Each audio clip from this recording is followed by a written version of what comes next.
Welcome to Fitness for the Rest of Us, the podcast that travels the back alleys and side roads of the fitness world and examines the way exercise intersects with mental health, personal development, culture, and more.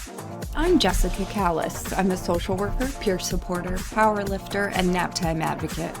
I'm Peter McQueen. I'm a personal trainer, a writer, and a lifelong student of the obscure corners of life. If you've ever felt like an outsider in fitness culture, this is the place for you.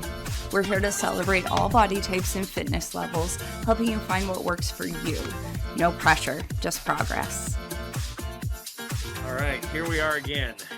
I did have something. So I've been, going back through what we've recorded and listened to us and everything. And I think, we've got a good rhythm and all that stuff being established. Sure. But I've noticed that there's a lot of times when I listen back where I'm silent and I'm listening to you. And I swear at the time, it doesn't feel like I'm waiting for my turn to speak. But then when I do speak, I'm answering something that's just a little to the left of what you said. Yeah. Or I'm like, and in natural conversation, it feels very natural. I'm hoping that it's not even noticeable to you, but it was definitely noticeable to me on repeat listens. And that got me thinking like, gosh, I'm not doing a good enough job of listening to her because I'm not understanding what she's actually saying. And then I'm jumping off just a little to one side of everything. So I wanted to air that to let people know that it's super important to me not to be mansplaining or dominate the energy and all that stuff. And if I do it, it's just because I'm a little ADHD and I talk a little funny, Right. But I'm also... It doesn't come across as you not listening. I wonder if it's because you're also, what your thought process was at the time. Maybe it comes across a little different to you, but... Well, and one thing that happens to me a lot, and this, I know I'm not the only person that has this issue, and it comes in little manageable kind of cutesy fun versions like mine, and then big problematic versions as well, where when I hear something and it makes me think of a thought, like I kind of have a little dog ear in my mind. Yeah. And sometimes it's just a word or two. Sometimes it's multiple paragraphs. Right. And so sometimes it can be hard to integrate whatever kind of blossoms in my mind with whatever's still coming in. Yeah. And that process isn't necessarily clean all the time. But one thing I've learned about my mental health is, and more than just health, but like thinking styles, like mental training and that kind of stuff, is that it's there. You can apply something very much like progressive overload to it. Like you can build listening skills and stuff like that. And so now that I've kind of like identified that in myself, like starting today and throughout the rest of this podcast, I'm making it kind of a mission of mine. See you in a moment, soon as this gigantic cat gets across. I'm going to intro him for everybody. Anyway, I'm going to work on that. And yes, this is Davey. Oh, no, he's gone. See, he does not want to be introduced. Yeah, he's done. He's telling you earlier, but for the audience, he's basically a cat that we found in the garbage, and he continues to act like it every day. Love it. Just trash. He's not even recycling. Like nope. Nothing good comes out of him. Oh my gosh. Well, going back to listening, because today we're going to talk about mental health, and I'm going to talk about my experience in the field.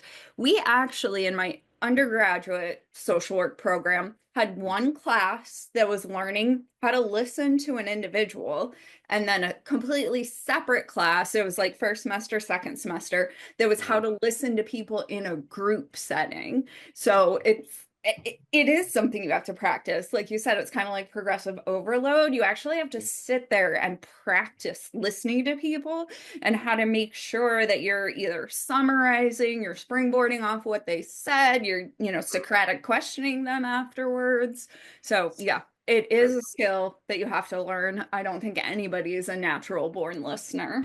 Before we get started, if you enjoy the show, please remember to like, rate, subscribe, and leave a review on your podcast app of choice. It really does help us out. If you're watching this on YouTube, go ahead and drop a comment below.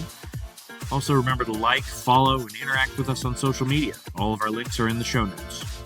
If you want to support the show, please consider donating or becoming a member on our Ko-fi page. Members get special bonus episodes, video content, and whatever other goodies we can cook up. So today's episode involves topics with mental health and substance use. If you need support with these issues, please go to www.nami.org.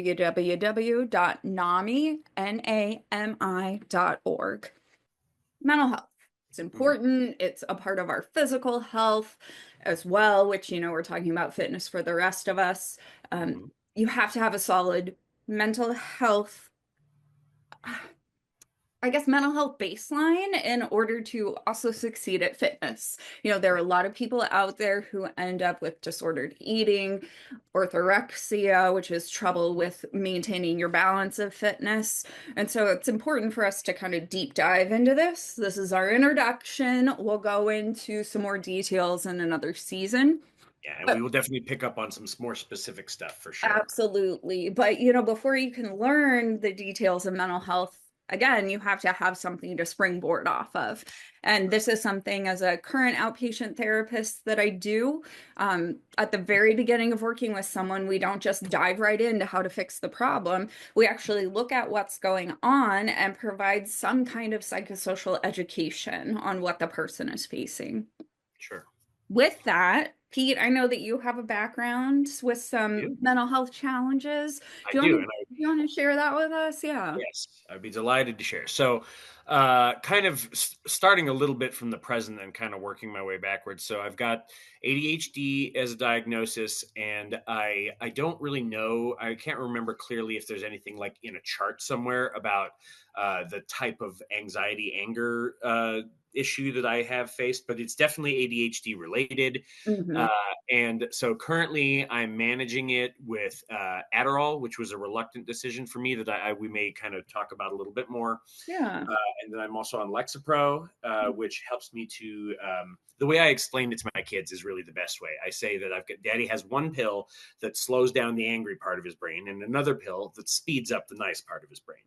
And that is very much how it is. And there is some accuracy in terms of the brain structures. Obviously, ADHD is very prefrontal cortex, and anger issues is very brain stemmy and that kind of stuff. And so, so I've kind of gone both from that angle. And then I have kind of one part that we will dive into a little bit later that, again, I'm also a little conflicted about is here in Texas, we have legal low dose cannabis products. And I don't smoke, I don't use flower or anything like that, but I do use gummies, and I don't use them recreationally, but I won't hide the fact that it is an enjoyable sensation, and so that has become kind of many people, especially people who've walked in drug culture before, have probably heard the phrase, you got to get up to get down.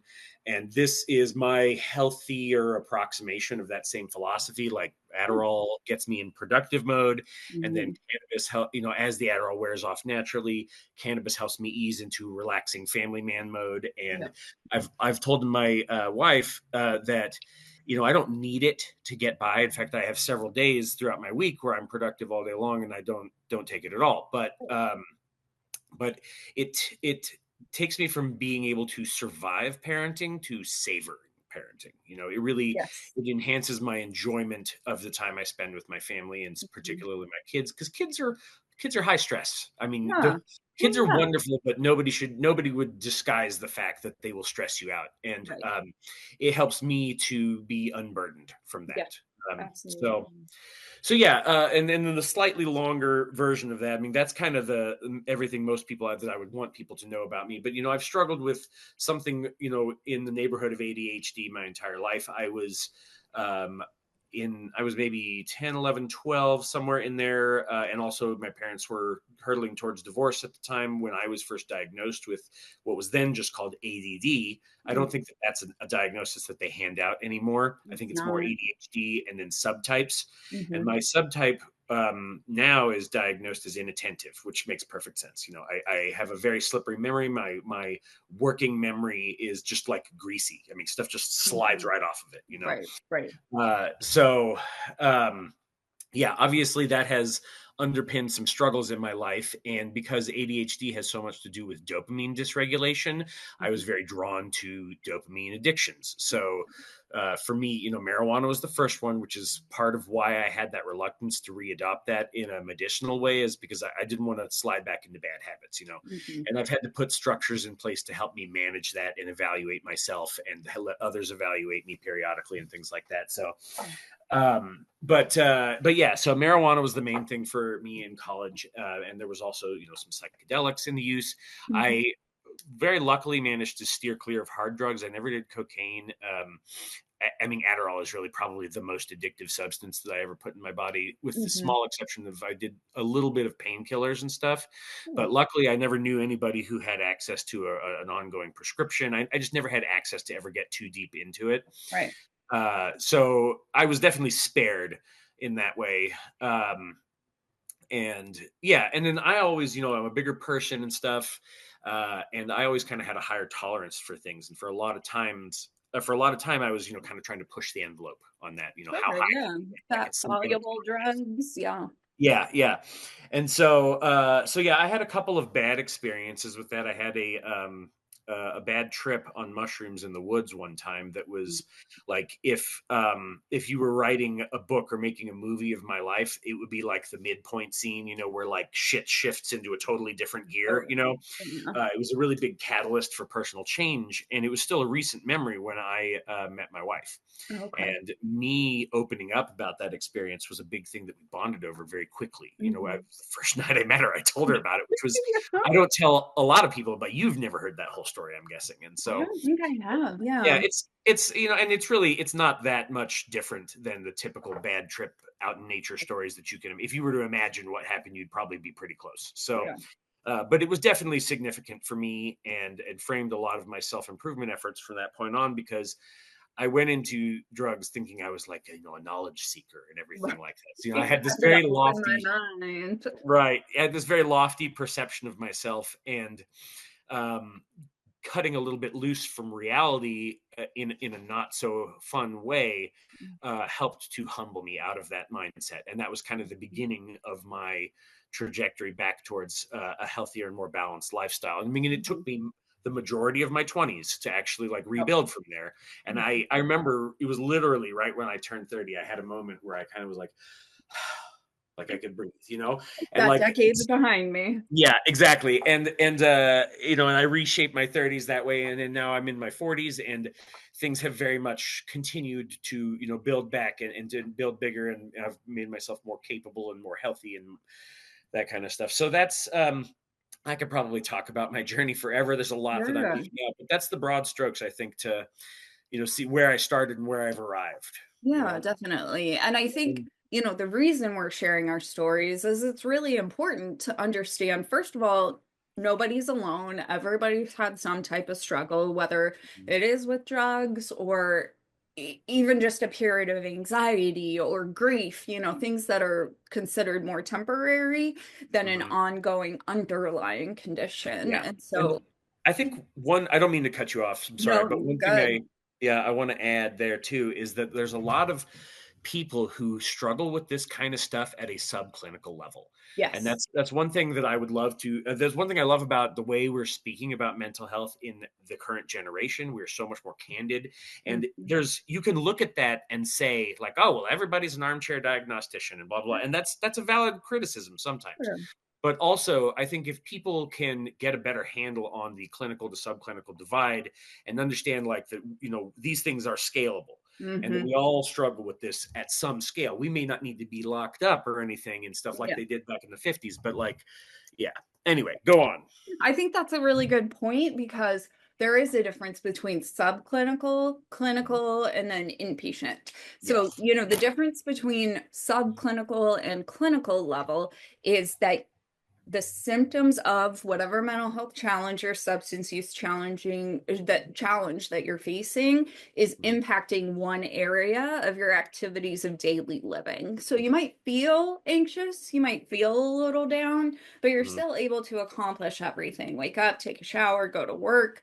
It's once you get into, I have to call out sick from work because I'm depressed, that's when it turns to a clinical level. So, that's one thing we could talk about is... No, I mean, you've really illustrated it very clearly. And so like, I've been using that kind of dichotomy just in a purely layman's way, and I had never actually heard a technical definition. So that's actually very enlightening. Yeah, yeah. And then, from the clinical level, then of course you do have a, need for a higher level of care, like an inpatient setting or even an intensive outpatient setting. And when you get to that point, the difference is you have these activities of daily living that are impacted and you're a danger to yourself or others. So those are kind of the three levels that clinicians will consider. That is super interesting. Thank you. Yeah, yeah. So, and I think I don't know if you have anything else planned, but I mean, I've given my story, and I know the broad strokes of your story, but I've yeah. never had the full rundown. And Yeah. I have a specific question I want to ask, but I'm going to wait a little bit till later. But don't let me forget, because I have something very specific, very personal I need to ask you related to your story. You got it. You got it. So instead of starting from now, I'm going to start from the very beginning. I'm actually currently a certified peer recovery specialist, and part of our training is learning how to share our journey towards recovery. I'm going to go into a little more detail than I normally would, because as a peer, you're supposed to talk about your recovery in a sense of hope that you too can recover. Everybody's journey is different. But for today, I'll get into the kind of nitty gritty. Really, I first started feeling depressed when I was a teenager. I can specifically remember my sophomore year of high school. All of a sudden, I was just walking through this fog. I felt numb. I felt like nothing really gave me joy. And I didn't know how to ask for help. I had kind of mentioned offhand to my mom, like, I think I need to see a therapist. She was like, tell me what's going on. And I did the typical teenage girl storm off, slam my room. You're not even listening to me. You don't understand. So even though I identified that there was something going on, I never took it a step further. So with that, I enter college and I'm like, you know what? I don't want anyone else to feel the way that I do. I want to make sure people get the support they need. So I decided I'm going to major in social work and I'm going to change the world, take down the system from the inside and build people back up to function in society. The problem was I didn't figure out myself how to function in society. And the quickest and easiest way to do that is recreational drugs. So I became a very heavy drinker. Yeah, a very heavy drinker. I did go straight for the hard drugs. I had smoked weed in high school. It always just made me tired. I wasn't interested. And I went straight for MDMA, cocaine, just mushrooms. And you were such an energetic teenager too. It makes sense, Yes. And that was the issue is I would be energetic and then crash and then be energetic and crash. And so the cocaine kept me at that fun, energetic level at first without the crash. And then as I got heavier and heavier into use, the crash would happen. And so then I would need more so that I wasn't crashing. By the time I got out of college, I decided to go straight into grad school. So, it was a 1-year program because I had gotten my BSW and I just finished my 1-year MSW clinical program. And I was ready to go. I was ready to help people, all while being a functioning addict. And when I say functioning, I mean, I still made it to work. I was super hungover, might not have slept the night before, but I was going through the daily motions. And that worked. It was not ethical you can't have felt great about it, I imagine. I did not feel great about it. I'm sitting there talking with people about maintaining your mental health, about how to reduce your substance use, and I, left work and went straight to my dealer. So I still knew there was a problem. And I was like, well, if I just take meds, I'll be fine because I'm a trained social worker. So I decided, if I take some medications, then I should be able to even myself out. I'll be fine. And I can use the therapeutic techniques I know. That didn't work. So really right around 2012, I think it was, yeah, 2012. I had enough, run myself ragged. I was working 2 jobs to be able to afford my drug use. And it all came crashing down. And actually, I was really concerned about losing my job due to attendance. So I'm like, well, if I check myself into the psych hospital, they can't fire me. Okay. So I checked myself in. Turned out I really needed to be there. I really needed that support. I think I was there for 6 or 7 days total. Decided to take a leave of absence from work. So I went to one session of IOP, intensive outpatient, which is like 3 to 4 days a week for 3 hours at a time, depending on where you're going. It was meant to be a women's depression group. I didn't feel like I connected with anyone, so I stopped going and used my 12 weeks of FMLA to do all kinds of drugs. I ended up, after that, I ended up doing a PHP program and 2 more IOP programs before I decided it was time to recover. So I have now been sober since 2016 because there is harm reduction where you look at reducing your use, you look at using, maybe instead of cocaine, you're using marijuana, but that is not something that I'm able to do. Sure. During this whole time, I was diagnosed with bipolar 2 disorder, which means I had very severe periods of depression and wasn't full on manic, but something called hypomanic, where I might not sleep for a couple days, I might spend a ton of money, but it wouldn't go into those more, what they consider psychotic behaviors, paranoia. Verbal symptoms, thought process, yeah. Yeah, exactly. I did have some visual hallucinations, which is scary at times. Yeah, for sure. So, got sober. I decided to seek out a psychiatrist. I am now currently on Lamictal for mood stabilization, Cymbalta, which is an SNRI. So it affects your norepinephrine receptors instead of your serotonin receptors, which is a whole trial and error. If you're feeling depression or anxiety, is it norepinephrine, serotonin, dopamine? It still, unfortunately, is a guessing game in the psychiatric. There's a lot of overlap between what those different neurotransmitters do in terms of behavioral effects too. Exactly. So that's why it's so hard to know which is which. Right. I also am on trazodone for sleep, and it also helps with depression. I do take Xanax for panic attacks. I think that's it. Yeah, and also how about chronic pain, probably fibromyalgia. Yeah. My girl, you are carrying a big, heavy load, heavy backpack full of issues. Yes, yes. And the nice thing is, great.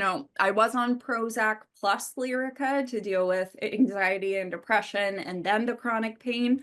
But I just switched to Cymbalta, which is meant to be for chronic pain, for depression and anxiety. And it actually works a lot better. Yeah. Well, and I know that chronic pain and then the psychiatric symptoms that come with it are sometimes a bit of a chicken and egg situation. I mean, so I mean, I know that first, well, and I know that psychiatric symptoms can make things that might feel ordinary sometimes feel really devastating, and because your brain isn't functioning on what's considered a baseline normal level. So I was able, part of the time I wasn't working, part of the time I was doing some customer food service, working at a grocery store. And then kind of got to a place where I was like, I think I'm ready to try my hand again at social services. Started working in home care with 65 and older adults, absolutely loved it.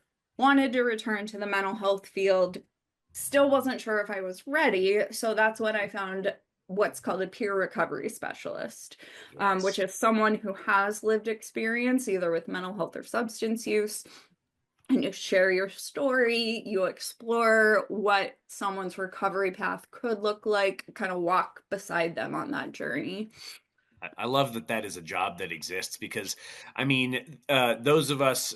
So I mean, I have been, with therapists occasionally, and all kinds of stuff. But yeah, there's really no substitute for somebody who's on your level. I mean, the therapy relationship can be very personal and very equitable at times, but someone who's like Not all the literally going through it time. with you can be humongous. Yep. And so then, becoming a peer, I realized for me, peer support groups are really the biggest thing that work for me. You're able to go share what your struggles are, get feedback from people, but then you can also provide feedback to other people. Oh, this worked for me. Oh, I remember when I felt like that.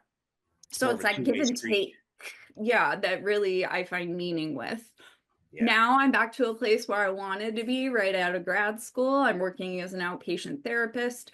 The company is called Lifebulb. If you live in the state of Virginia and are interested in telehealth Yes. therapy, please look me up. I'm happy Yo, to drop those likes and follows, everybody who listens to this, and help her build her brand. And if you know somebody who might yes. need help in the state of Virginia, like, I mean, yes, absolutely. Like, this is a serious thing. And I'm so glad that it is part of your current like work situation that we can use this to help, like, say, hey, I'm here. This is my job. Like, come Yep. talk to me if you need to. Like, I love that. Absolutely. And even if you decide, well, I kind of like what she has to say, I don't know if she'd be a good therapist, I can still refer you to someone else in the state. Sure. So reach Excellent. out to me, referral, or working with me personally.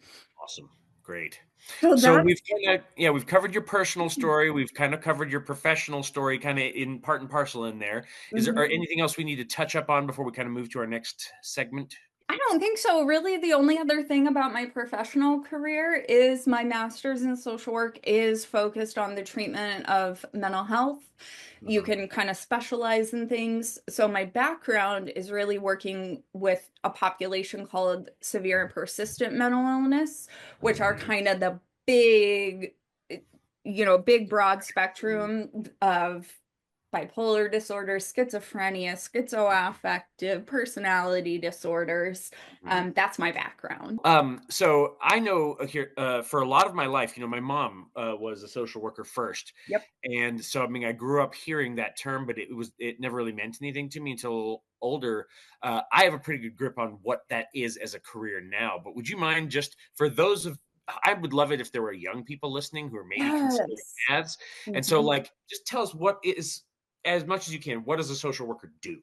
Yes. So a generalist social worker is someone who is, and I want to go over this too, who is Mhm. looking at how do we assist individuals, groups, the macro populations, families. You're going to look at one specific subsection, individual, family, macro level. How do we assist those people in having their most meaningful life and be able to function in the society that we currently have? So And you a lot of it is connecting with public resources and yes. institutions, sometimes Mhm. private resources and institutions. If I'm, yeah, Correct. it's Correct. connecting people to resources and help. Yep, yep. Yeah. And then you can also have people who are working on advocacy. So Mhm. people who are working to change laws, people who are working to develop new programs. So it's Yeah. really about advocating not only within the system that's currently in place, but trying to radically change the system that we have in place. Do social workers get called on to testify in court about, whether they're like guardianship cases and things like that? I imagine that's for some social workers a pretty big part of the job, I would think. Have It you ever had is. So, to I do that? worked in crisis services for 3 years in Kansas City, Kansas, and part of that was testifying within mental health courts. Some localities have a mental health court or a drug court, and so a Mhm. lot of times I was called on to talk about if someone was following their treatment plan, if the person was a danger to themselves or others, and we needed to do Yeah, unfortunately an involuntary hospitalization, but lots sure. of that. There's actually a whole agency called CASA, which is a child advocate service, where a child is represented by a guardian ad litem in court so that it's not one parent or another trying to work in their best interest, but someone who's working in the child's best interest. That makes perfect sense. Yeah. Is CPS typically like, would you have a social work degree if you wanted to work at CPS? You would. Yeah. Yeah, for child protective services and adult protective services, a lot of people are social workers, and Mhm. it really their jobs vary from state to state. Like I know Mhm. Kansas is a family preservation state, so Mhm. all of their CPS's funding goes toward maintaining the family unit Trying that's to keep them already in together. place. Yeah. And then some states aren't, and they'll remove the child very quickly from the home. Interesting. Very interesting. So yeah, obviously a big world, and that's one of the things I love most about the overlap between professions and things like that. And then just one of my favorite parts of growing up has just been understanding more of how these little I mean, I don't even want to call it a back alley because obviously this is a huge part of the social infrastructure of civilization. Right. But just like how all the different nooks and crannies and areas of society function and all the Yep. different careers and how deep some of those go. It's Oh, yeah. endlessly fascinating to me. It's huge. Yeah, it's huge. Um, So um, I think if we're good to move on, I want to hear more about the 8 dimensions of wellness. So this is something that's come up Absolutely. between you and I a lot. I Yep. had heard Yep. of it before, but I'm not intimately familiar. And so, Yep. yeah, give us the rundown. So, and this goes back to social work as a profession.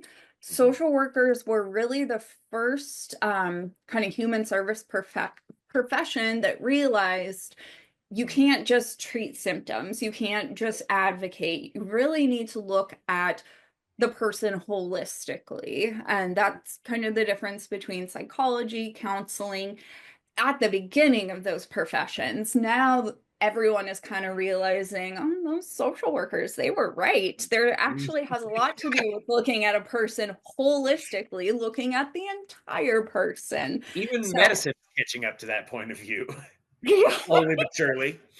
exactly. So Yeah. I'm going to share this one. So we've got a wheel and the 8 dimensions. I'm going to read them off, and then I'm just going to let you dive into them one by one. We've got That sounds starting at the great. top, going clockwise: emotional, occupational, so like your work; intellectual, your inner life; environmental, not only the physical place you live, but your contribution to keeping it in good stewardship, I'm guessing, is part of that; financial; social, having friends; physical, that's kind of my area that I know most about; and spiritual, I also have quite a few thoughts. I mean, I did major in philosophy, so Yes, anyway, so those yes. are the 8 dimensions of wellness, and I would love it if you would just go through them, whatever you got to say. Absolutely. And, kind of touching on, your philosophy degree, part of the undergraduate social work degree is making sure that you understand all these areas. So even as a social worker, I Sure. had to take Econ 101, learn about economics. I had to take a biology class for the physical aspect. Yeah. So they really make sure that you are definitely not an expert. You can't take Mhm. Econ 101 and become a financial forecaster, but But you yeah, at least get a little foray into each of these topics. yeah, So, that's so the 8 dimensions of wellness is really when you're looking at an individual. You can, of course, look at this as a family, as a macro level practice, but what I want to focus on is the individual level. sure. The reason the 8 dimensions of wellness is presented in a wheel is it's kind of like the spokes of a bicycle. You have to have all the spokes working together and working at the same level in order to get where you need to be. So in order Mhm. to get where you personally want to be and have the most meaningful, productive life possible is to make sure Mhm. that these are all in balance. You can't Yeah, have and if one any piece one of them is missing, your life, you're going to end up with some kind of evidence of that. Exactly. And so, a lot of people think, well, if I just focus on my emotional health, that's all I need to do, learn some coping skills, things of that nature. But it's more than that. If your job satisfaction is low, that plays into your emotional health. That could play into your physical health because you're not energized enough to get exercise, eat healthy foods. Yeah. So one way that I like to work with people, who need support is to look at each area and actually make a list, make a pros and cons list. What's going well for me emotionally? What are my coping skills? And then what are some cons to my emotions? Is it hard for me to regulate my anger? Do I feel like I have panic attacks frequently? And that kind of goes the same for all the dimensions, intellectually. What do you do to stimulate yourself? For me, it's reading. I mean, Pete, I know that you are huge into looking at research, different things like that, I right? play a lot of little, I do word games. Me and my wife, we trade off the Wordle and the New York Times games every day, and little stuff like that. Love it. And Love yeah, it. lots of stuff. But Yep, yep. I'm still stuck on those those puzzle games. I actually play. I'm laughing because people think it's silly. I played something called Project Makeover, which is have Oh, you I've got something better, but finish. Oh my gosh. So you essentially like play a level of Candy Crush and you Yeah. earn coins. And then there's some story. Like right now I'm making over an ice cream shop. And so you have to earn these coins to kind of redecorate the ice cream shop Yeah, I've seen and, stuff like that. dress up the person who owns the ice Yeah. cream I've shop. gotten ads for, and it's got like the woman in the broken home and you're like fixing her windows and those yeah, Yep. I Yeah, have. kind of like No, I that. get it. I played one that was it was a fairy village and like I had to like send them out on little expeditions and they would come back with little goodies. They're like little thimbles and Yeah. threads and buttons and things. I'm I like, love it. it was very soothing, but after about a day, it just kind of turned into a tapping. Like I felt like a mouse Oh, tapping yep. for the food pellet, Yep. yeah, Like a but it was fun for a couple of freemium days. game. Yeah, exactly. Yep. Have Yeah. you seen the South Park episode about freemium games? No, I haven't watched anything that South Park has probably put out in 10 years. Oh, Have watched every episode that came out before about 10 years ago. But yeah, yeah. and you know what? Actually, it's probably about exactly 7 years ago because my oldest child is 7, and South Park and young children shouldn't be in the same Not a house. good thing. Not a good thing at all. Yeah. But okay, going back to this 8 dimensions of wellness, Yes. your environmental is Mhm. really your home life. Like, Mhm. do you live in a home that is within your financial means? Is your home decorated the way that you want it? But it's also the community you live in. Do you do anything to help support your community? Do you volunteer to pick up trash? Do you go to your public library? Anything that surrounds you can have a huge impact on the rest of your life. For Definitely. me, if my house is cluttered, I go through and I like end up throwing things away, putting things in little nooks and crannies. And then my Yeah. husband comes home and is like, "Where's this? Where's this? Yeah. Where's this?" And Pretty I'm like, classic husband-wife dynamic there, "Yep, yeah. exactly." So, and I can't be like, "Look for it yourself," because I'm the Mhm. one that moved it. So, Yeah, yeah, makes sense. yeah. No, and we have a kind of a similar ebb and flow in our environment, and you see how it affects our stress levels too, because the kids are very messy, and you can only argue with them so much before that becomes more of a problem than the mess, Yeah. And so there's always kind of a push and pull going on around here, and you could Yeah. see it in our affect. Oh, definitely. Financial, do you earn enough to cover your bills, to pay groceries? That is a huge, you and I were talking about this yesterday and today. If you're not in a financially healthy place, that has a huge impact on the rest of your life. Yeah, and I don't want to go into too much specifics, but we have a mutual family member who is on the downslope of a crisis right now, Mhm. and the financial part of it has been a very big part of the discussion in our family's Yeah. response to that. And I'm very proud that we were able to have that conversation candidly because I think for a lot of people, the financial aspect is one of the tougher ones because there's a lot of shame and guilt about a lot of people measure their success in life solely by financial Right. means, and so Mhm. when they have a problem like that, it can be really hard for them to ask for that help. And Exactly. so having somebody to advocate for you and ask for that help on your behalf, like I Mhm. can't imagine what a burden lifted that must feel like to a lot of people who are struggling. And Exactly. yeah, And it's so interesting because financial security looks so different to so many people. so different. I worked with an individual in Kansas City Mm, who chose to be unsheltered. She chose not to have a home that she lived in. She had a beautiful campsite set up, like up Mhm. on wood planks. She had a generator with a little Like a real stove. deal. Yeah. Yeah, exactly what she wanted. And she's like, Mhm. I need $6 a day. I need to buy a newspaper, I need to buy a bagel, and then I need to buy a sandwich. And that's all I need, you know. So to her, $6 a day is financial security. That's fascinating and wonderful. And like, and if it worked for her, if that's like part of her constellation, I personally find a situation like that to be a perfectly valid life choice. You know, Oh, especially I know that depending on where you live, there may be laws that are difficult for you to conform to, even in good faith. yeah. But yeah, I mean, I'm love that that is something that you could help someone achieve. You know. Yeah, and that was the support she wanted. You know, how do I make sure I have $6? How do I keep my campsite safe? And so that's another huge part of social work is you meet the person where they're at. You know, my goal for her might have been to get an apartment and have a job, but that wasn't her goal. So Right. she's not going to buy into the kind of support that I'm trying to give her because it wasn't her goal. You know, Totally. And you know, I encountered that in my profession a little bit. I don't mean to steal the stage or anything, no, no, please. but yeah, I mean, like a lot of times people's fitness goals are maybe not the ones I would choose, and or are maybe not as realistic as they think, or maybe are too conservative and things like Mhm. that. And I do struggle with that occasionally. I have a little more leeway to push. I mean, pushing is kind of my job as a Yeah, trainer. Uh, but yeah, I mean, and it would also be very easy for me to turn everybody into a power lifter because that's, you know, and I do get a lot of people doing a lot of my favorite things because I'm yeah, really good at yeah, selling the things that I like and I sure. believe in them for a reason and all, but still not for everybody. And I have to manage that in my career. Yeah, definitely. Yeah, I can see that for sure.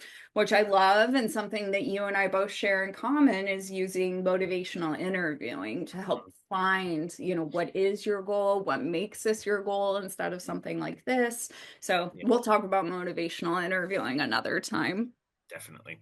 So social is our Yeah, next. so your social health, that again looks different for everybody.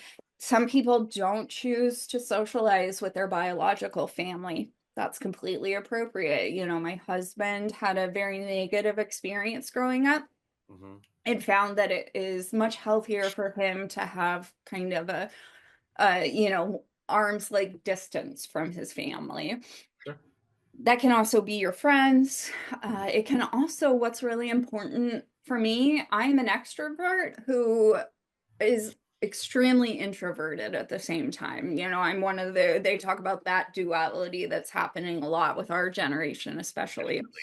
Yeah. For me, balancing my social life is spending time with people, but then having completely independent one-on-one time. I have to have a balance between those two. Same here. Physical health, we've talked about, you know, that's maintaining a healthy diet. It's doing any kind of movement that makes you happy. You know, that's something that you've touched on a lot. And making sure that you're regular with doctors and that you have Mhm. access to healthcare, that kind of stuff. Yeah. Yes, definitely.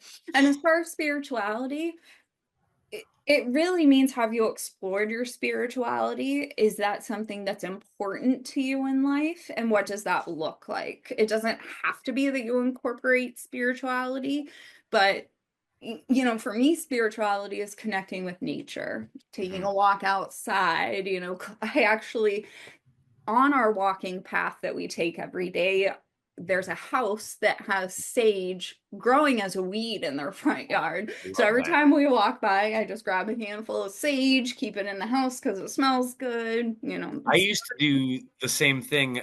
So during quarantine, I took the kids on a lot of wagon rides because they were very little, and it would keep us out of the house for a good hour.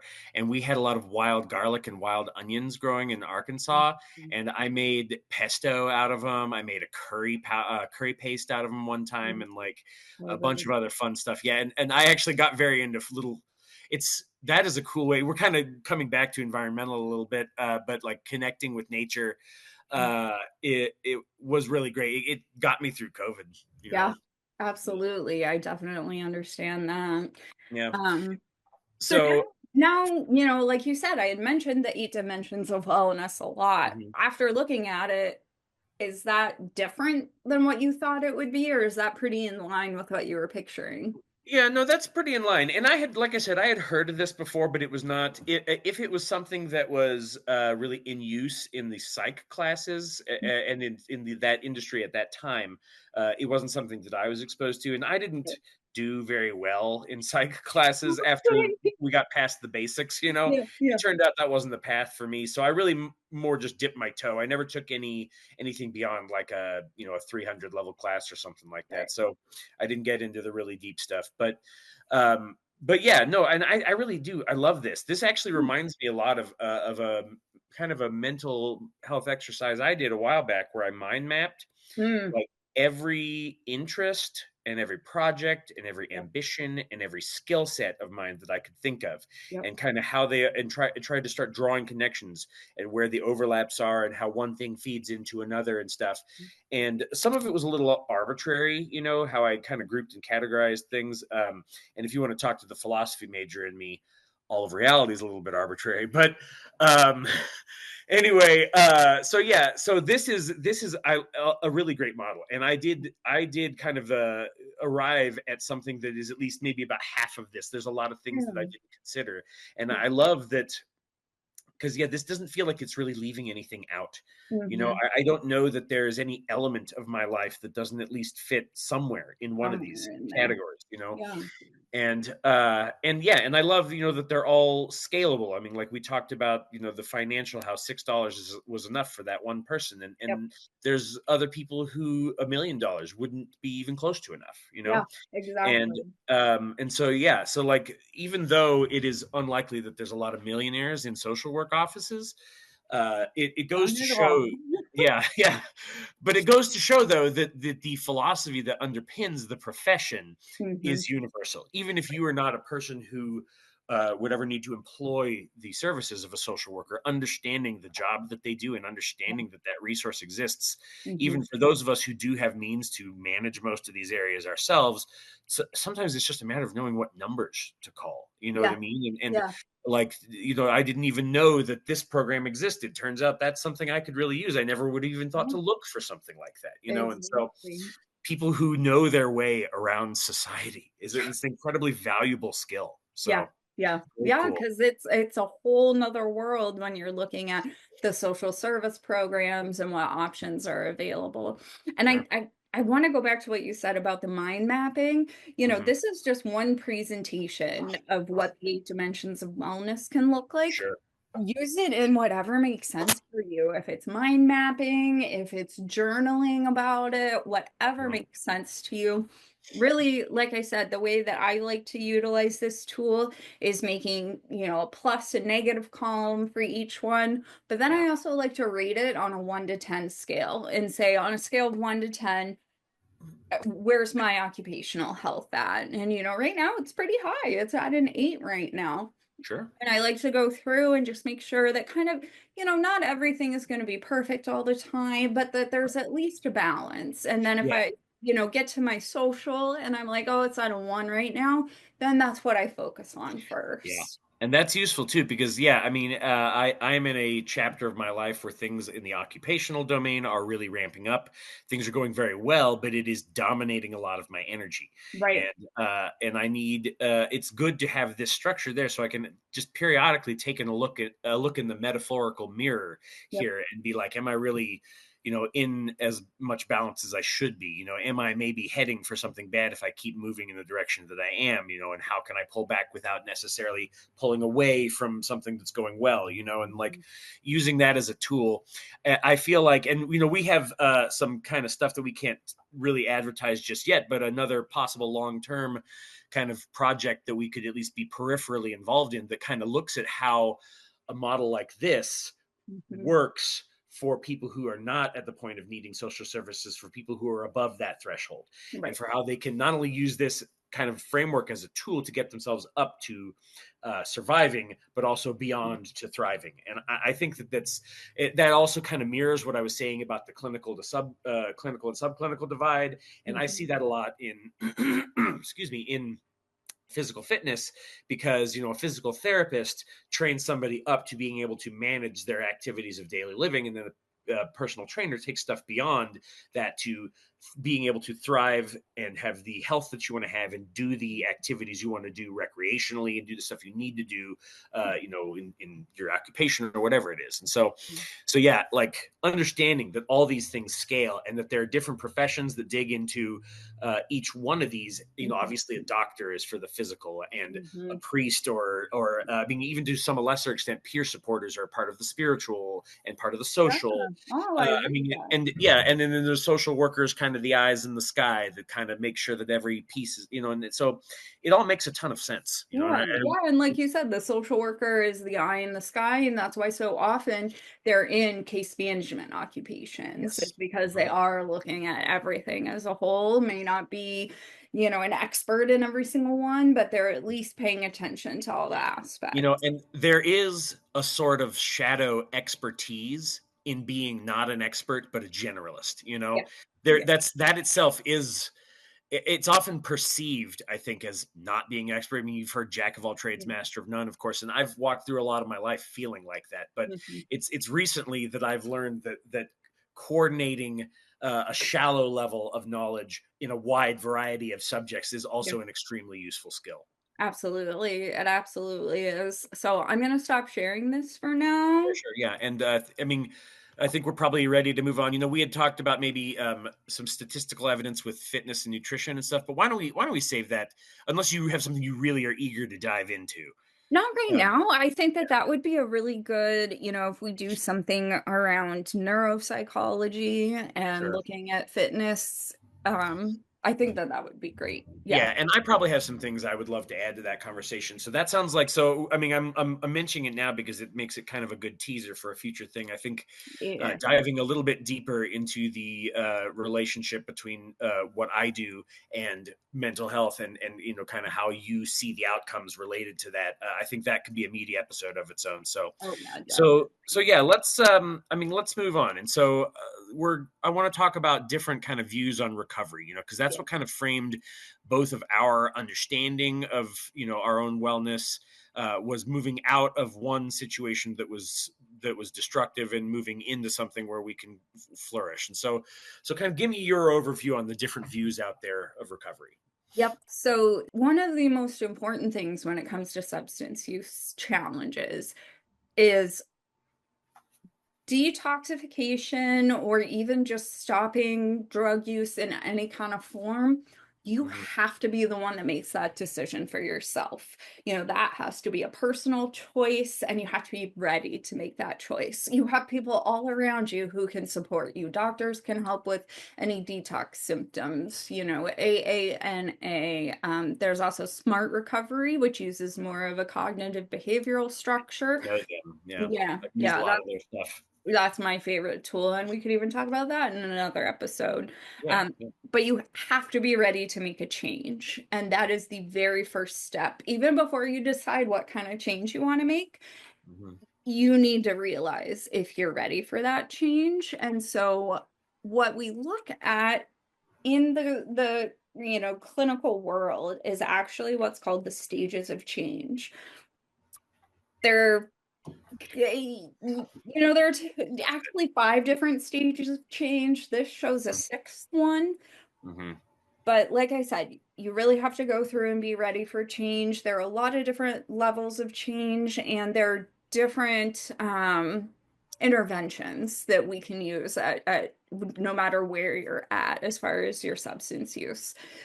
The first stage is pre-contemplation, where you haven't even decided a change is necessary. I enjoy doing cocaine 5 days a week. I love getting stoned out of my mind. So you're not even thinking about that step yet.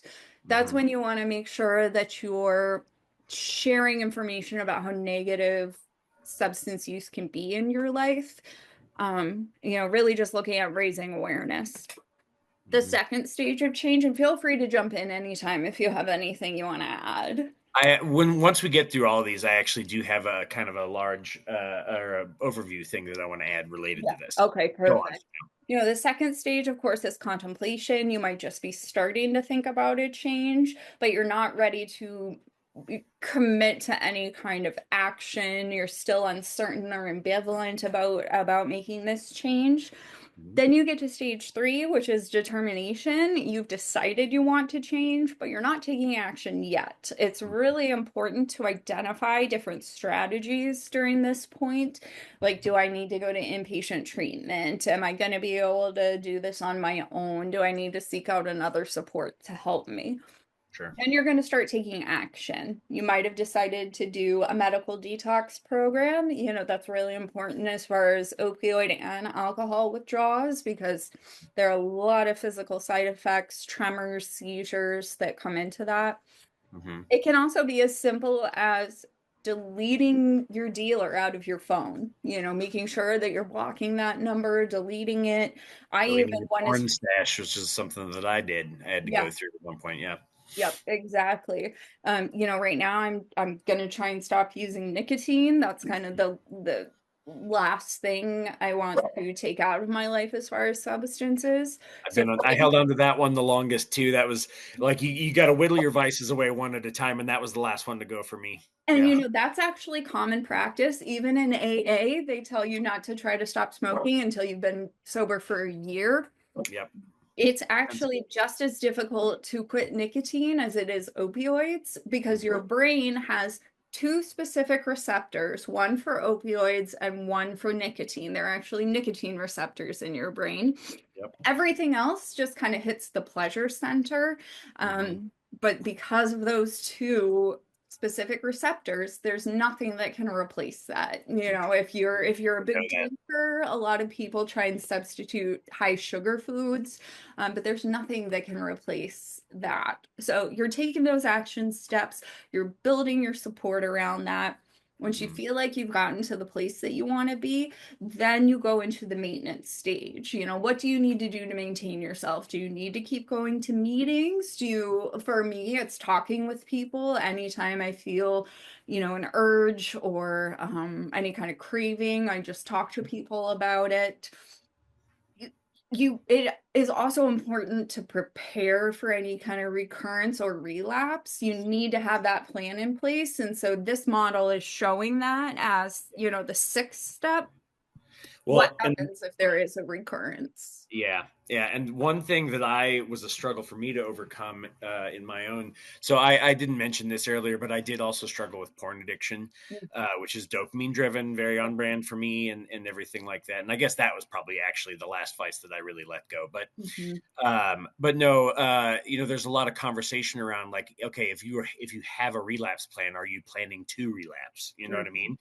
And of course, my first attempt at recovery, was very much like, no, I'm never going to blah, blah, never going to, and I didn't make those plans. And of course the obvious thing happened.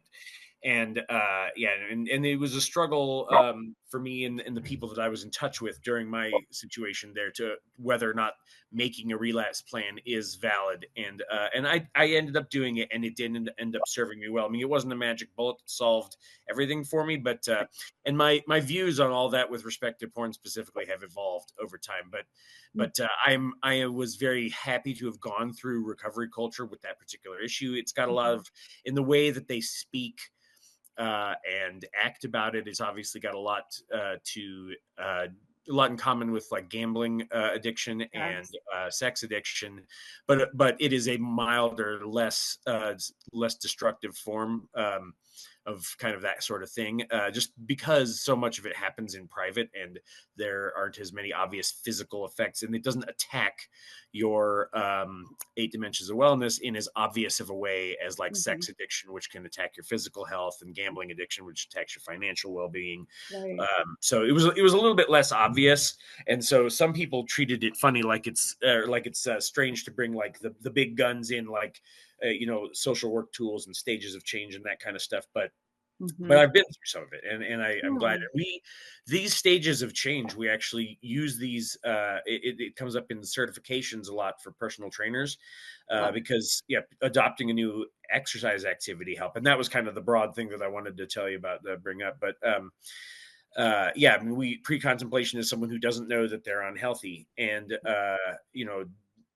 doesn't have any understanding of what's going on in their body. And then contemplation is, well, I probably ought to lose some weight, or, well, I'm awfully skinny, maybe I ought to build some muscle, whatever it is for an individual. The contemplation stage is when we're, like, yeah, maybe I need to lose some weight. Maybe, you have a lot of times the transition between pre-contemplation and contemplation will come up as a result of a doctor's visit, a health scare, something along those lines, crossing a certain threshold on the scale or something along. Yeah. So, and the way that I learned it, determination was not a stage in and of itself. It was kind of the inflection point between contemplation and action. Yeah.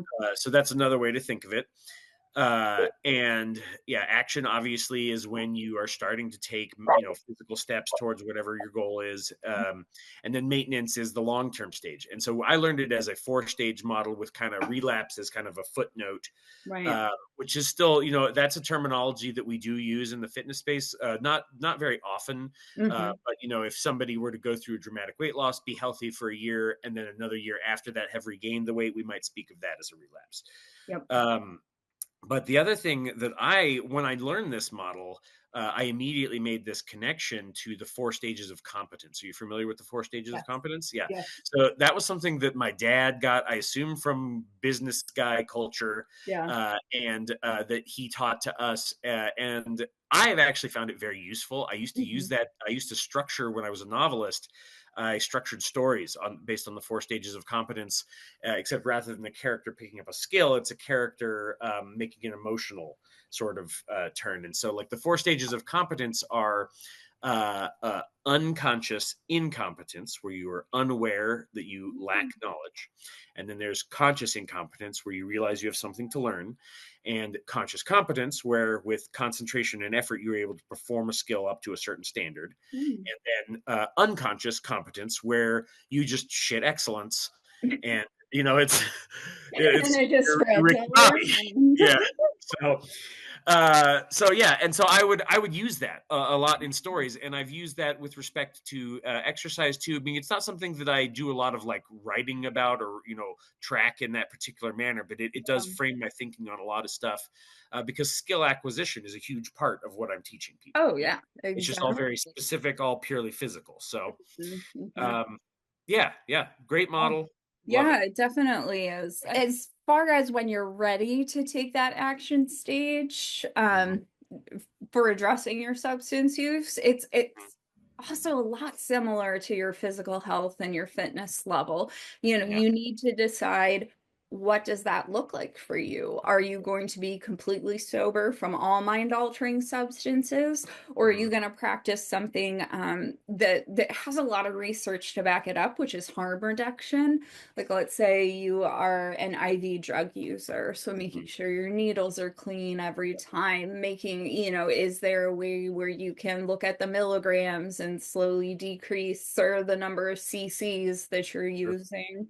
Is it something where you're going to use gummies instead of smoking flower, and you have only a certain amount that you're going to use? That is, very much where I am. Yep, exactly. But one thing that I think gets overlooked a lot is, how much time did your addiction take up?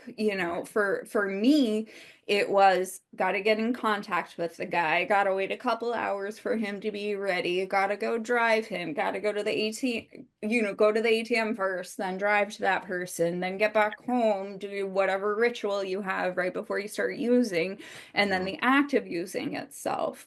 That's a lot of time in your day. I never really thought about that, like how much time. And I'm guessing that probably the next thing you're going to say is, if you're going to recover, you need to figure out what else you're going to do with that time. That's exactly it. You have to be able to, you have to actually go back and create a schedule. So like for me, I would start trying to contact people maybe around like 3 or 4 in the afternoon. So that was a trigger time for me.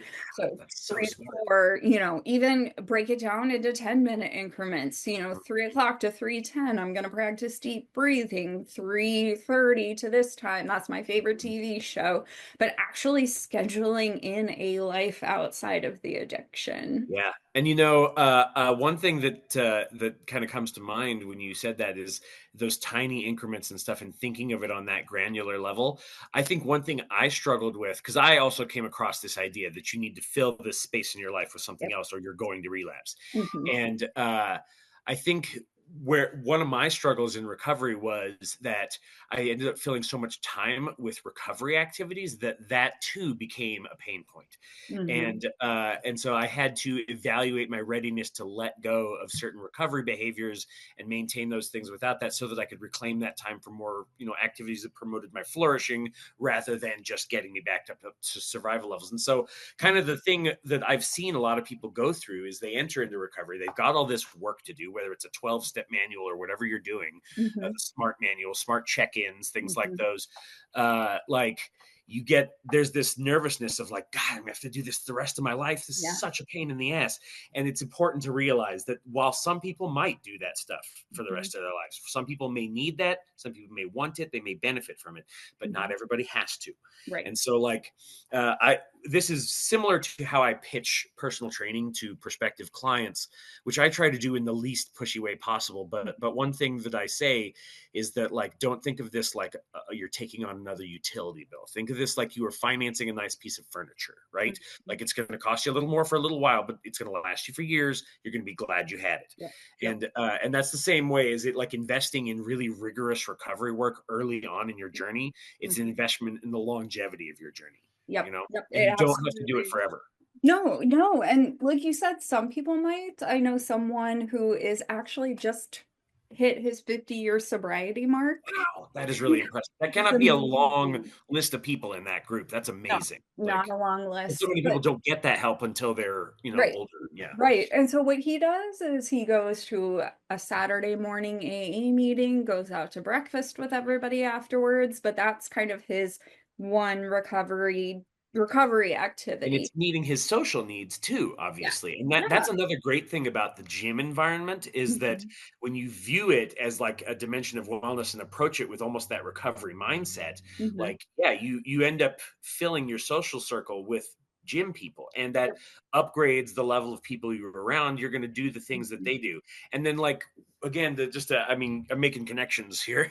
Yeah. Like, one of the ways that I modified my environmental health was going from somebody who lost some weight to somebody who works at a gym. Because, Yeah. like, when I was at my skinniest, but I was still working as a writer. I was at home. We had a big living room that attached to the kitchen. I was literally staring at my fridge all day, Yeah. every day, and Yeah. just like white knuckling my way through it, And so now I'm in a gym. I'm doing the same thing with exercise equipment, and the same thing happens. You stare at exercise equipment for long enough, and eventually you want to go exercise. Exactly. Uh, so, Exactly. so yeah, changing your environment can be just incredible, Huge. Well, and then going back to the 8 dimensions of wellness, of course, recovery activities you invest in right at the beginning heavily, but then slowly replace it. Look at the other areas of your life.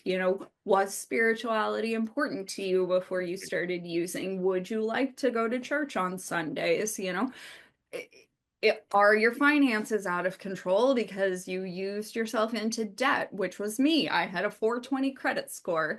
Mhm. 420, yeah, had Woo-hoo! 420 credit score when I first got sober, and now I worked at it, and now I'm up to an 815. So, Oh, mama, that's higher than us, and yeah, I'm pretty proud of our credit scores. So, yeah, we're in the high sevens, but geez nice, Louise, way to nice. go. But yeah, it's using that 8 dimensions of wellness to make sure you're not only focusing on your recovery, but also on everything else in your life.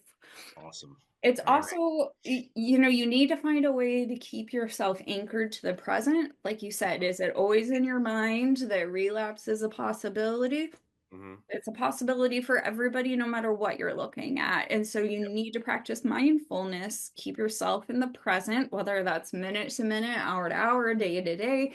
And Mhm. a good way to do that is by finding your daily anchors. So Mhm. what are 2 to 3 things that you want to do every single day and focus on that? For And having them me, be habits, activities. Yeah. exactly. So for me, that's making sure I read, making sure I walk. Those are my two big ones. Mhm. Um, and try not to overload yourself with that. For Right. me right now, having a daily schedule changes so much day to day because my work hours are different. Yep. So for me, instead of looking at an actual schedule, Mhm. especially with my chronic pain. Something that I wanted to do today was go to Costco. I Mhm. went to the gym, found an exercise I cannot do right now. Ooh, fun. and ran out of energy to go to Costco. Sure. And so it's also about learning flexibility with where you're Yes. at and not getting down on yourself if you don't meet all of the scheduled things that you've done for the day, but being able to replace it with one of Yeah. your anchors. Yeah, and like it definitely begins rigorous. And one thing that I have wanted to or that I've learned to do is sometimes these habits, these support structures will naturally evolve on their own, in much the way that that one guy's AA meeting has evolved into a social event for Mhm. him, and the way that the gym started out as part of me addressing my physical well-being, but it has turned into an occupational thing for me now. And so those things evolve. The same activity could even change categories on the 8 dimensions of wellness. And yeah, and they may have to start out, depending on what you're struggling with, they may have to start out extremely rigid. But in the long term, every plan has to have flexibility built into it, or it will fail Absolutely. eventually. It's just a matter of time. And that was something that I struggled with a lot, and part of how I've reframed my kind of dopamine addiction behaviors. And I've found that for me at least, it wasn't so much anything special about porn itself. Mhm. It's just that helped me address a deeper need, and so I still have probably problems in my life that I have maybe slightly dependent behavior towards and things like that. And so the goalposts move, both the nature of your addiction changes, the nature of your recovery changes, and you need to create room. Like, I don't think I'm a porn addict anymore, but I'm always, have I transferred that same dopamine? I call it chasing the dopamine dragon, and because that's exactly what it is. Yeah, And yeah. am I doing that somewhere else in my life, and am I able to, and that's kind of how it's been for me with reincorporating cannabis now, is that was definitely a dopamine dragon I was chasing in my 20s, but that is my behavior towards it, and my interaction with it is so completely different now. It no Right. longer fits in, at least from my own self-evaluation and from that of my closest people, my wife. It no longer fits the model of an addictive behavior, even though it is still a substance which I've struggled with. And I'm lucky that the things that I've been addicted to have not been so chemically powerful that Mhm. I'm not able to reclaim them on those terms. I've been lucky. And I don't know where I got these ideas that made me draw those hard lines in the sand, but I'm grateful that I did it that way, and never Yeah. tried heroin or anything crazy, like because I definitely would have loved it, in my That's what I 20s. always tell people. Yeah, I would have really loved cocaine too. Like, so for the same reasons that I would have loved, those kind of stimulants, meth and stuff like that, for the same reasons that I actually need Adderall, Yeah. like, Absolutely. and the same, you can abuse Adderall in absolutely the same way. It is Oh, yeah. just as dangerous. Mhm. But I was older and more mature, and I had a long time away from that culture where you're always pushing the envelope of how fucked up you can get. Mhm. And like I have come back, to it, and just as a completely different person Right. and completely different set of patterns. And so it's not what it was. But luckily, if it were something as chemically, there is no version of that for cocaine. There's like, even, I mean, you may have one or two old school dentists who are still numbing people up with it and stuff like that. Mhm. But yeah, there's no legitimate use case that I'm aware of. Yeah, none that I So can think of either. yeah, So, and even heroin kind of sorta almost has one. I mean, morphine is not that different chemically, right. and blah blah blah. So yeah, and that's what makes drugs so complex too, is that they come in so many shapes and sizes and forms, and they address so many different parts of our psyche and our needs, and fill gaps in our lives. And if you don't find ways to fill those, like, you could be sober, you can white knuckle your way through life, and there's some people that manage that way, Yeah. but very few people arrive at something that I would refer to as healthy and balanced, Right.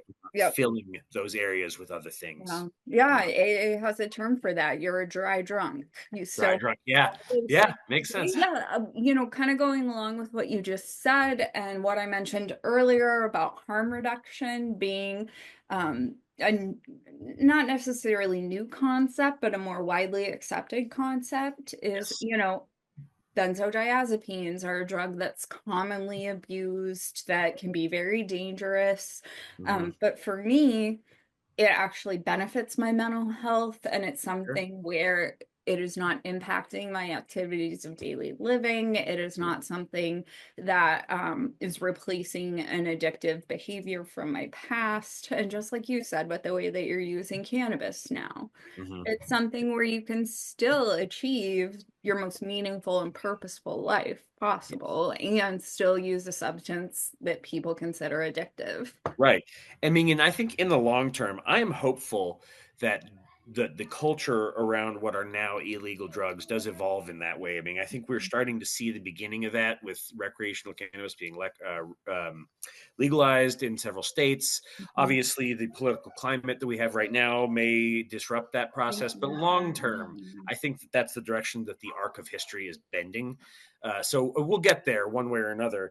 Yeah. And I'm hopeful that if weed becomes a internationally legal thing in the next 50 years or whatever, and the world doesn't explode, that other things can So you'll follow. see. Yeah. I feel like the long term there is probably a place for psychedelics in Mhm. society Yes. under controlled circumstances. I do have some skepticism about the way, like, say, the Joe Rogan crowd talks about them. Yeah, No. there's a fanboy. There's a certain kind of bro that is in the psychedelics right now, and I Yeah. do think that they have some toxic and arrogant attitudes about it that very much mirror why that was actually a problem behavior for me. You know, Yeah. psychedelics are not addictive in the typical way that you think of that word, Right.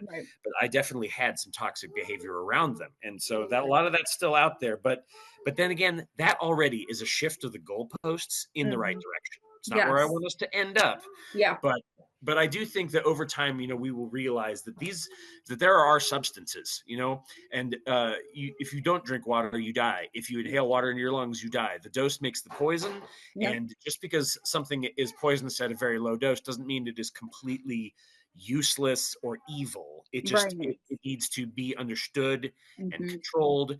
And yeah, we need to reduce the impact of harm. If there is positive benefit, we need to maximize that. Some things do have no positive benefit, but that doesn't make them evil. It just Right. means we need to, slowly ease away from their use and things like that. So Yes. And yeah. speaking of that, there's actually a lot of new emerging research, very positive research, Mhm. about ketamine assisted therapy Yeah. for You can treatment get that resistant stuff. I mean, depression. you can practically buy it at gas stations here now. I mean, Yeah. there are IV clinics and stuff, and I'm sure there's a battery of waivers, and there's the Mhm. people there are probably they're either phlebotomists or something close to that. Yeah.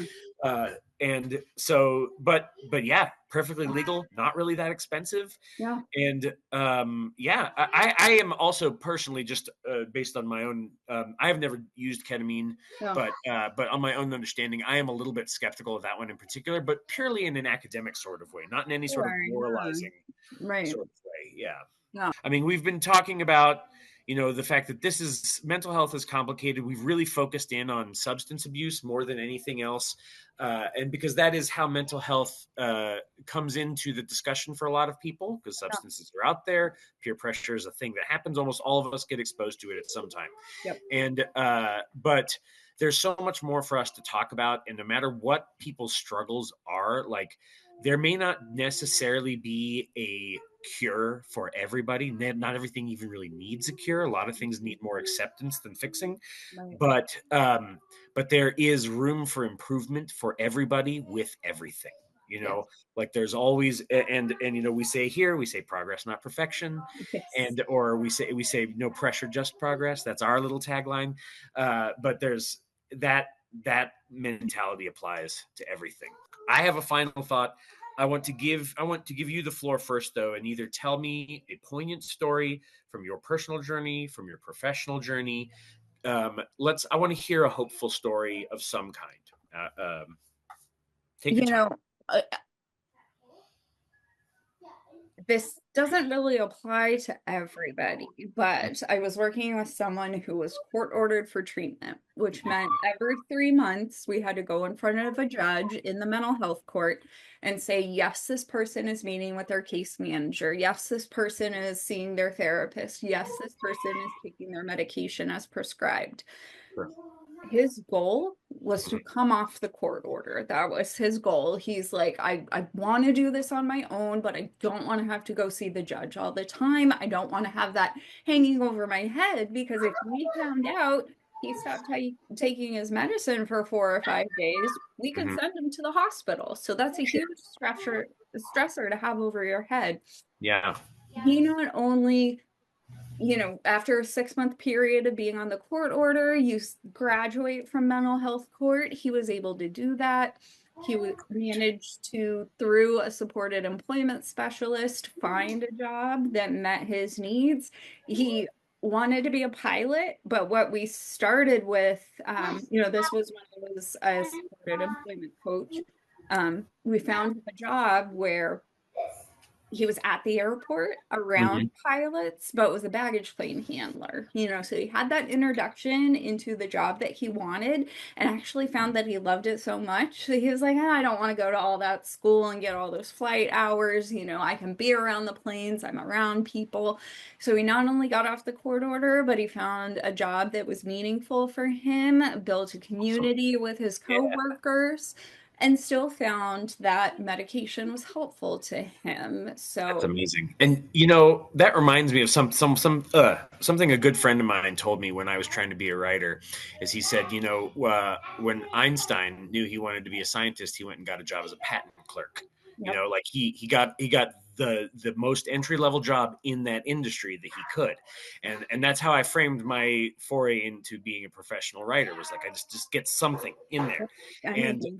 and that's cool, because like you could do that with more than just a job. Yeah. You can find, you got to get your toe in that world, Mm-hmm. and then you can grow from there. That's a really, really cool. And you might find out that you love being a patent clerk. You never know. Or Exactly. That might be your dream job Yeah, after a minute. exactly. So yeah, life has that kind of serendipity. There was a song that came out called "High Ren" by an artist called Ren. Have you heard of this? I haven't, No. no. So we may drop that link to it in the show notes, because it is a he's like a guitar based rapper. Like he plays an acoustic and raps over it, and Love it. he has some kind of chronic illness. I don't know that much about him, but this song, "Hey Hi Ren," is him speaking to his dark side, and it is Mhm. uh, unbelievably fascinating. And at the end, when the song is over, he takes a moment to deliver a really poignant insight that I'm going to paraphrase here, but we'll post the original video in the show notes so that people can go and hear it from the mouth of a really extremely talented artist. Yes. But what he said was, this thing between dark and light is not a battle to be won, it's a dance. And the more rigid you are, the easier it is for you to be tipped over, Yes. and Oh, I love you need that. to learn ease and grace, and to understand that there's going to be a give and take and an ebb and flow between you at your best and you at your worst. And there's times to lead and there's times to follow. There's times to steer into the skid, even for some people in their lives. Mhm. And time to be loose and go with the flow. So that was a powerful insight for me, and that Yeah. is what I try to live by. I really like that metaphor. The metaphor that's really stuck with me as far as my mental health recovery and my substance use recovery has been that the journey is a road. Sometimes you're on the straight and narrow, it's easy going, you put it in cruise control, you don't have to think about it. Sometimes you have to take a detour. Sometimes the Mhm. road is going to be windy and difficult. Sometimes you're driving up a hill. Sometimes it's going downhill. Um, Mhm. but that the road is going to look different for everybody depending on what direction you take. So yeah, I think that's a good place to wrap it up with. And we had some good, kind of hopeful talk there at the end. And yeah, everything was hopeful today. Everything, Yeah. and our perspectives on this are hopeful Mhm. entirely, I think. Yeah. And so, And yeah. we've laid the groundwork to talk more about mental health and mental health concerns.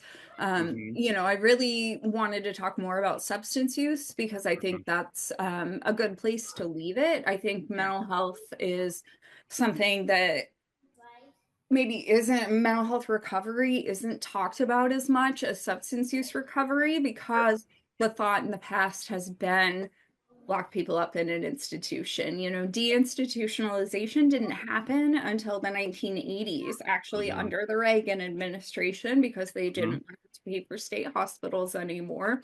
So it's a whole new concept that people can recover from mental health conditions and can get to a point where, they're working full time, they're volunteering, they have good relationships with their families, they're not the black sheep of the family anymore. Yep. Whereas substance use has been talked about in a way that you can recover and that you should expect recovery for a lot longer than that. Very true. Came around in the late 1940s, early 1950s. So I think mental health is a much bigger topic to cover in a future session. Yeah, and we will get into a lot of different aspects. And so anyone who listens to this, if you want to drop us an email or something, or to reach out on social, if there's something in particular that you are struggling with, or that you know someone who has and you want us to do a deep dive into it, like that is the exact kind of episode feel that we would love to get. Yes. So I think we'll wrap it up for there today. Thank you, everybody, for listening, for your ongoing support, and we'll catch you in the next episode. Okay, bye. Bye.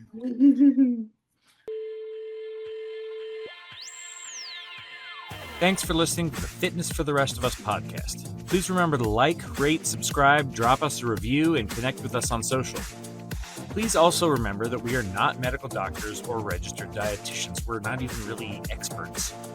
The information discussed on this show is presented purely for entertainment and educational purposes and does not constitute medical advice. You should always consult your doctor before making any changes to your nutrition or physical activity habits or your mental health regimen. Once again, thanks for listening. Don't forget to hydrate and have an extra scoop of protein for me. Hey, I'm Tammy from Next Level Me, and we are so proud to be sponsoring Fitness for the Rest of Us. Why? Because just like this show, we believe growth should be real, relatable, and for everyone. At Next Level Me, we help you reset your rhythm, reclaim your voice, and realign your life. With courses and content that promote clarity, confidence, and momentum, we enable you to align with what matters most. If you're interested in leveling up in life, not just fitness, come find us at nextlvlme.com.